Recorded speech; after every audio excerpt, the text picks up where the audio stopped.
fokus yang akan langsung dipandu oleh Bunda Lilandama sebagai moderator. Bismillahirrahmanirrahim. Assalamualaikum warahmatullahi wabarakatuh.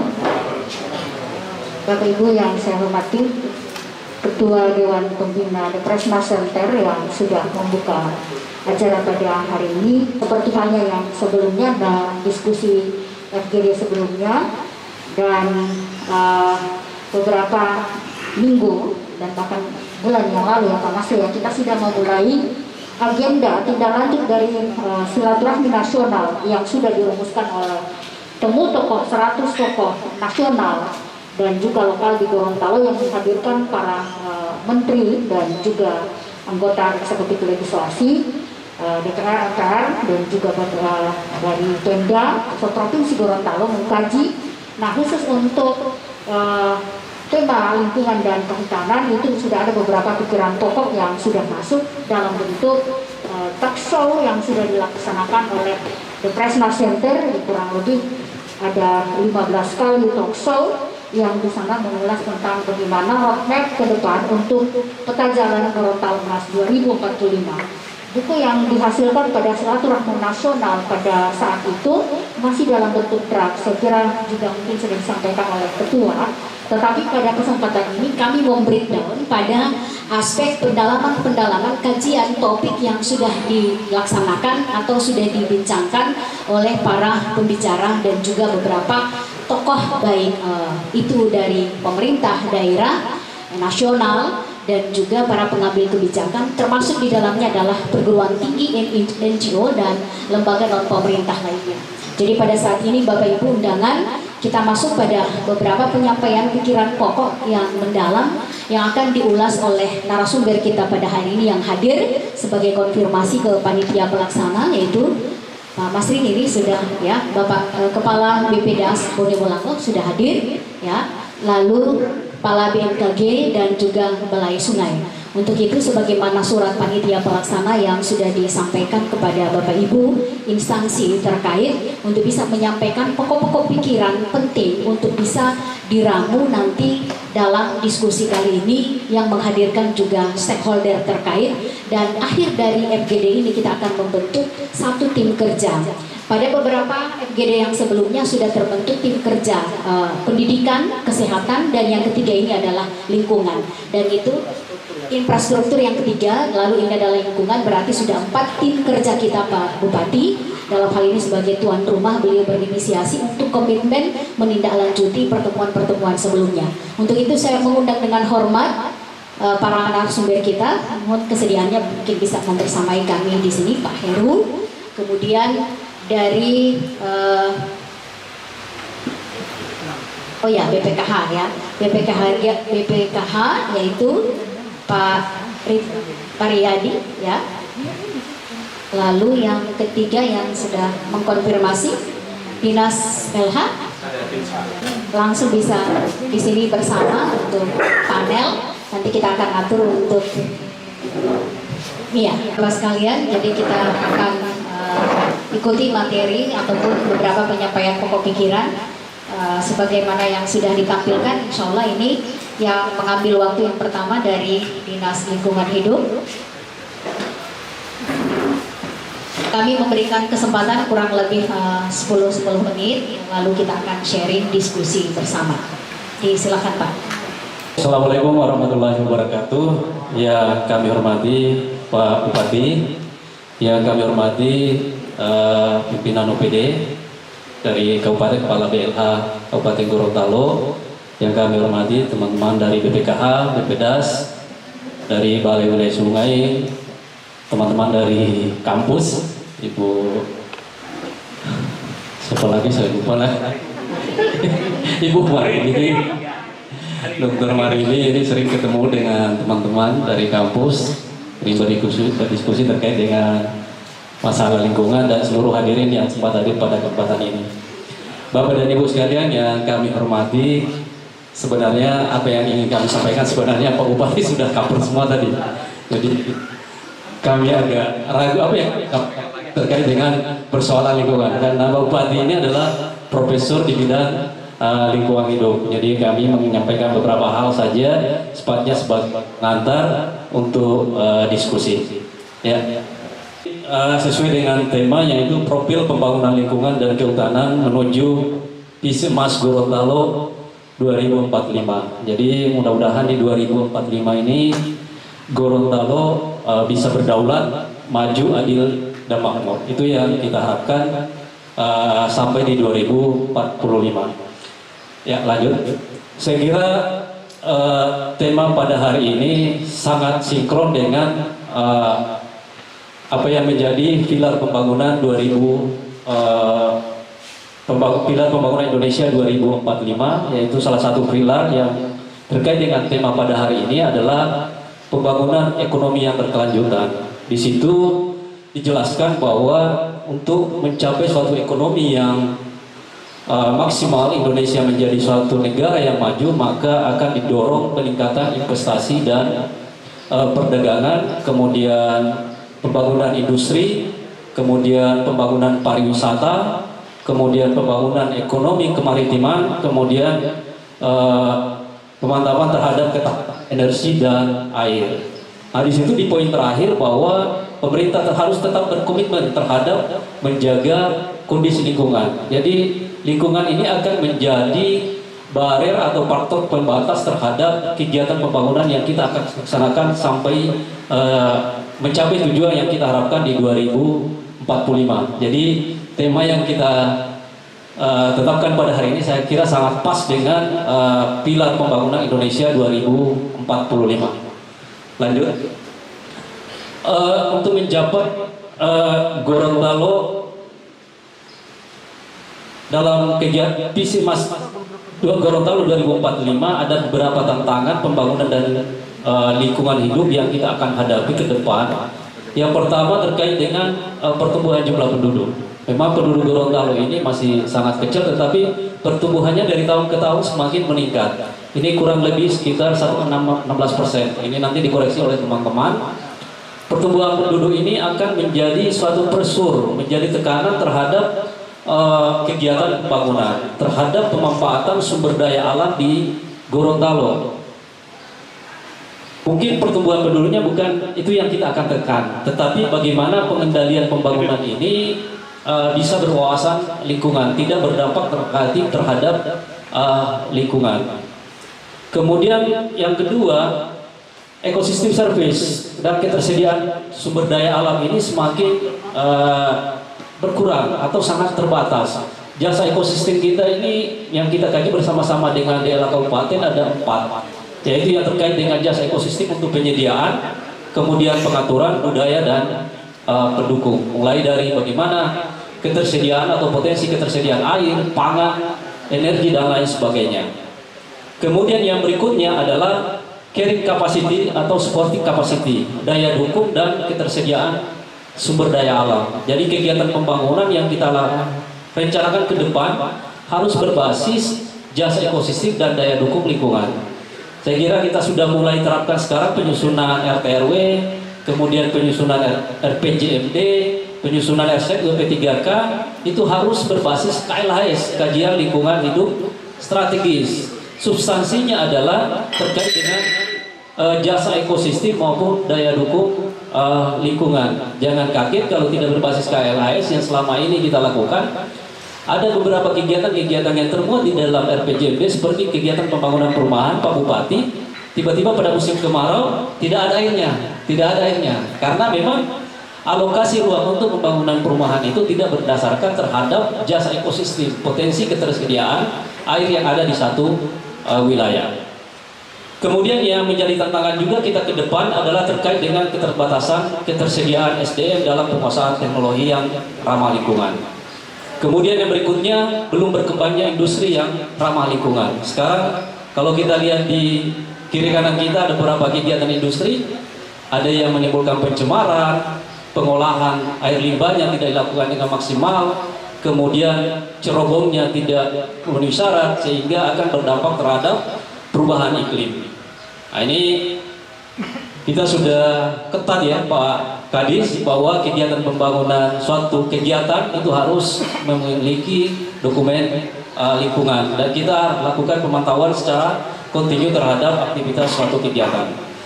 Kemudian yang berikutnya eksploitasi sumber daya alam, pemanfaatan sumber daya alam yang tidak terkontrol. Kemudian pencemaran dan kerusakan lingkungan dan penegakan hukum yang ini yang jadi PR kita ini belum ketat. Kemudian penanganan permasalahan lingkungan belum menjadi skala prioritas. Nah, ini jangan sampai menjadi satu ungkapan lingkungan dan kehutanan ini kita diskusikan pada saat terjadi banjir, pada saat ada bencana. Tetapi bagaimana kebijakan pemerintah, kebijakan pemerintah terhadap permasalahan lingkungan yang tertuang di dalam RPJMD. Kalau saya lihat beberapa RPJMD kabupaten kota itu alokasi anggaran untuk mengenai masalah lingkungan itu sangat kecil, 0,00 sekian persen. Kami di provinsi saja hanya bidang lingkungan hidup itu hanya 1,2 M untuk untuk 6 provinsi, 5 kabupaten kota. Begitu juga dengan teman-teman yang ada di kabupaten kota. Ya, lanjut. Padahal lingkungan ini sebenarnya sesuatu yang merupakan program yang sifatnya sangat strategis. Lanjut, Pak.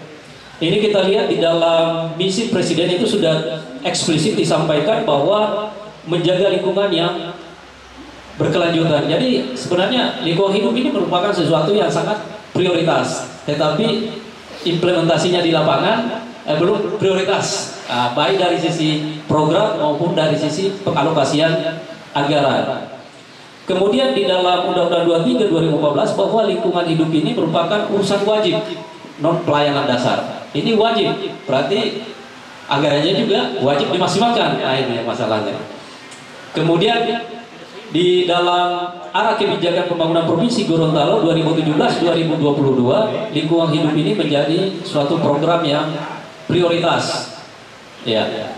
Jadi sekali lagi bahwa lingkungan hidup ini merupakan program yang sifatnya strategis. Ya, lanjut. Perlu kami informasikan sedikit bagaimana sebenarnya kondisi lingkungan hidup di Provinsi Gorontalo sampai saat ini.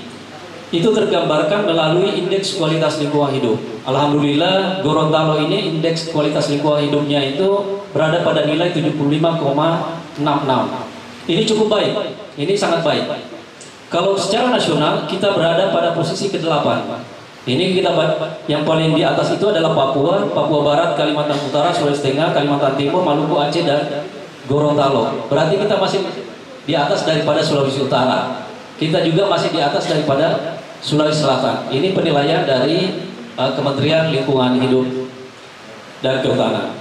Capaian IKLH Provinsi Gorontalo ini terus mengalami peningkatan dari tahun ke tahun, dan indikator perhitungan daripada IKLH ini adalah yang pertama terkait dengan indeks kualitas air, indeks kualitas udara maupun indeks kualitas tutupan lahan. Indeks kualitas tutupan lahan ini nanti disampaikan secara detail oleh teman-teman dari BPKH dan dari BPDAS. Hanya yang jadi PR kita untuk ke depan bagaimana peningkatan indeks kualitas air. Kita sebenarnya masih berada pada posisi dengan nilai 49,33. Ini kalau di dalam kriterianya masih kategori waspada. Tetapi peningkatan kondisi kualitas air ini sudah mengalami peningkatan. Hampir semua sungai di Provinsi Gorontalo ini sudah tercemar. Tidak ada yang tidak tercemar, tetapi posisinya ada yang berada pada cemar ringan, cemar sedang maupun cemar berat. Kalau indeks kualitas udara, kondisi kualitas udara di Provinsi Gorontalo ini cukup baik dengan nilai hampir 100, yaitu 98,68. Untuk pemantauan kualitas air di Provinsi Gorontalo, kami sudah melakukan pemantauan secara online 24 jam. Jadi setiap saat kita bisa mengetahui kondisi kualitas air sungai, ya, seperti di Sungai Bone, Sungai Bolano, kemudian Sungai Bionga kalau tidak salah sudah ada, kemudian di Danau Limboto. Kita sudah ada pemantauan kualitas air secara online. Kemudian kondisi kualitas udara kita juga sudah memiliki satu unit yang ada di taman kota. Jadi masih di wilayah kota Gorontalo, kita bisa mengetahui bagaimana kondisi kualitas udara di kota Gorontalo. Ya, lanjut.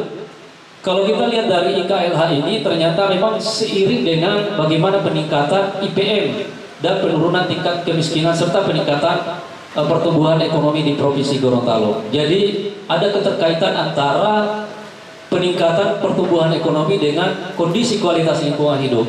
Yang jadi masalah kalau kondisi pertumbuhan ekonomi meningkat tetapi kondisi kualitas lingkungan yang di bawah. Nah, ini kondisi kita di Gorontalo ini agak bagus karena seiring antara pertumbuhan ekonomi dengan kondisi kualitas lingkungan hidup. Mengenai masalah ketaatan pelaku usaha ini juga mengalami peningkatan walaupun sebenarnya di lapangan masih banyak beberapa kegiatan yang memang belum taat terhadap pengelolaan lingkungan. Mereka membuang limbahnya tanpa melalui pengolahan terlebih dahulu. Ini masih ada beberapa kegiatan. Lanjut. Ini saya percepat aja.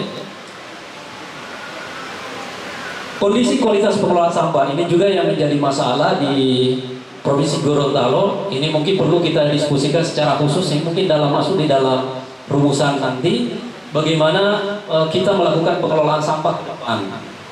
Karena kondisi TPA yang ada di Gorontalo ini sudah mulai jenuh. Jadi sekarang tinggal satu sel. Ini hasil perhitungan teman-teman dari KLHK bahwa indeks pengelolaan sampah kita ini yang paling tinggi adalah Kabupaten Bone Bolango. Ini saya sering diskusikan dengan teman-teman di kabupaten, kayaknya perhitungan ini kayaknya masih perlu kita koreksi. Kenapa sampai terjadi peningkatan yang cukup besar, sementara teman-teman yang sudah masuk, yang sering mendapatkan adipura nilainya masih di bawah. Ini mungkin masih perlu kita koreksi perhitungan dari. Jadi sekali lagi mungkin masuk salah satu rumusan ini Pak Bupati terkait dengan bagaimana kita melakukan pengelolaan sampah ke depan, karena keterbatasan sarana dan prasarana maupun lokasi TPA yang ada di Gorontalo.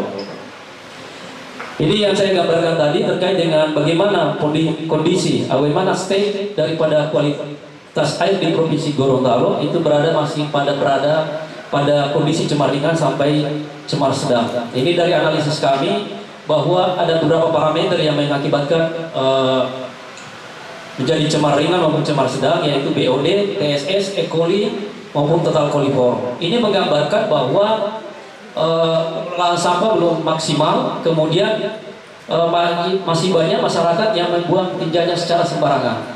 Ini seiring dengan data sarana jambang yang ada di Provinsi Gorontalo ini nilainya masih di bawah 50% Pak Bupati, yaitu kurang lebih sekitar 43,75% kepemilikan sarana jamban bagi masyarakat. Berarti masih banyak masyarakat yang membuang tinjanya di sembarang tempat yang akan bermuara ke sungai, sehingga parameter E. coli maupun total coliform ini sangat tinggi. Pressure juga yang mengakibatkan kondisi kualitas air ini seperti limbah domestik, limbah pertanian, peternakan, dan industri, dan pengelolaan sampah maupun limbah B3 belum maksimal. Insya Allah ke depan kita akan memiliki 1 unit pengolahan limbah B3 khusus bagi Pasyankes di Provinsi Gorontalo, tempatnya di sekitar TPA Talun Melito. Tadi kami sudah membahas terkait dengan KLHK. Insyaallah kita akan dapat hibah dari KLHK tahun depan. Itu investasinya kurang lebih sekitar hampir 15 M. Dan PAD-nya cukup besar juga Pak Bupati. Coba hitung itu 7-8 M per tahun. Ini mudah-mudahan bisa terrealisasi terkait dengan bagaimana pengolahan limbah B3 dari Pasyankes. Karena sekarang ini agak berat teman-teman dari Pasyankes melakukan pengelolaan limbah B3-nya karena memang biayanya sangat besar. Itu kurang lebih sekitar 50-60 ribu per kilo. Itu yang bergerak di Gorontalo itu ada 2 perusahaan, sehingga standar untuk pengelolaan limbah COVID ini tidak bisa terpenuhi, yaitu 2 kali 24 jam. Kadang-kadang pihak ketiga masuk di Gorontalo, limbah COVID ini tertangani kadang-kadang 1 bulan tersibuk baru diangkut. Padahal standarnya 2 kali 24 jam sudah harus tertangani. Ini yang jadi permasalahan kita di Gorontalo. Kemudian yang berikutnya terkait dengan pendangkalan dan Limboto. Ini kondisinya berada pada status tropik atau eutropik sampai hipereutropik. Ya, ini cemar berat untuk statusnya. Ya, lanjut terkait dengan bencana alam. Saya kira ini kita sudah pahami bersama terkait dengan bencana, khususnya terkait dengan bencana banjir. Itu tahun 2020 itu 10 kali terjadi bencana banjir, tapi di wilayahnya di Kampung Bugis sana. Tetapi 2021 ini berpindah lokasi ke Kabupaten Gorontalo. Ini juga perlu kita diskusikan sebentar bagaimana kondisi di hulu. Ya, lanjut. Nah, ini gambaran bagaimana kondisi lingkungan di Provinsi Gorontalo. Lanjut saja. Kerusakan hutan, nanti kerusakan hutan dan perubahan tutupan lahan ini nanti dijelaskan oleh teman-teman dari Kehutanan. Lanjut saja. kritis, lanjut saja. Ya, lanjut saja. Nah, ini perlu kami sampaikan sedikit terkait dengan persebaran kegiatan pertambangan. Ini kurang lebih sekitar 38,49% areal yang digunakan untuk izin pertambangan, baik yang sifatnya kontrak karya maupun non kontrak karya di Provinsi Gorontalo. Jadi cukup besar ya untuk alokasi ruang untuk kegiatan pertambangan di Provinsi Gorontalo. Terus untuk persebaran izin kehutanan ini besar juga sebenarnya, hampir 12% dari luas kawasan hutan, yaitu kurang lebih sekitar 88.293,09 hektar yang digunakan oleh beberapa pelaku usaha untuk melakukan kegiatannya di dalam kawasan hutan. Jadi cukup besar juga, ini hampir 12%. Ya, lanjut saja. Nah, ini perlu kami gambarkan sedikit bagaimana sih sebenarnya jasa ekosistem yang ada di Provinsi Gorontalo. Ini potensi atau manfaat yang bisa dialokasikan dalam memenuhi kebutuhan masyarakat. Ini jasa ekosistem kita sebenarnya masih cukup baik ya. Potensi jasa penyedia pangan di Provinsi Gorontalo tergolong sedang dan tinggi, yaitu dengan kurang lebih sekitar 94,98%. Potensi penyediaan pangan ini tertinggi adanya di Kabupaten Pohuwato. Untuk kota Kabupaten Gorontalo ini masih berada pada skala sedang. Nah, ini perlu kita perhatikan di dalam perencanaan pembangunan, alokasi ruang terhadap jasa ekosistem. Ya, lanjut. Ini untuk pangan. Lanjut. Ini jasa ekosistem untuk penyediaan airnya. Ini ada peta 1:50.000 ya kalau tidak salah di Kabupaten Gorontalo. Ini agak detail di mana lokasi-lokasi yang potensi ketersediaannya airnya yang masih bagus, yang rendah dan tinggi, ini bisa dijadikan sebagai acuan di dalam perencanaan pembangunan. Ya, lanjut. Bagaimana status daya dukung air yang ada di Provinsi Gorontalo? Ini sebenarnya status daya dukung air kita itu masih terlampaui dengan ambang batas kurang lebih sekitar 111 juta jiwa. Jadi kita masih cukup besar ya potensi ketersediaan air kita. Status daya dukung air kita itu masih cukup baik, yaitu belum terlampaui. Kita masih punya ambang batas sampai 111 juta jiwa. Ya, lanjut. Saya kira yang terakhir, apa yang kita harus lakukan ke depan agar pembangunan lingkungan 2045 bisa tercapai menjadi lingkungan yang lestari, kemudian pertumbuhan ekonomi juga meningkat. Yang pertama, kita harus membangun keterpaduan dan koordinasi antar semua stakeholder, baik instansi pemerintah pusat, kabupaten kota, dunia usaha dan masyarakat. Karena kondisi kita ini baik provinsi maupun kabupaten kota, kondisi fiskal kita terbatas Pak di pemerintah.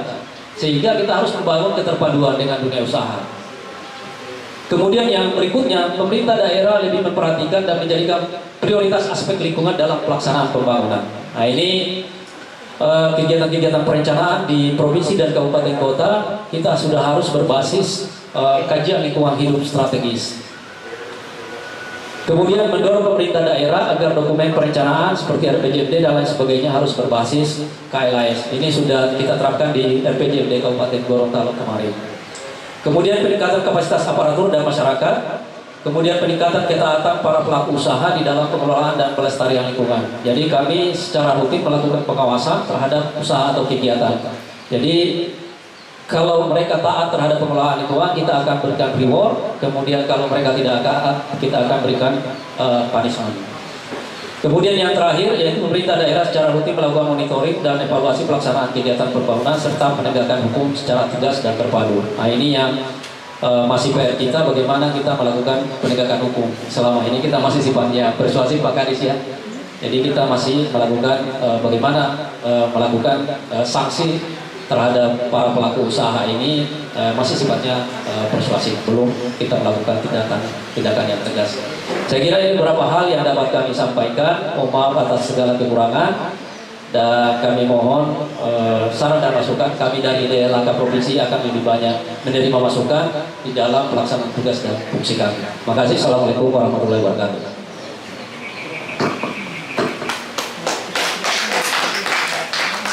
Ya, baik, terima kasih.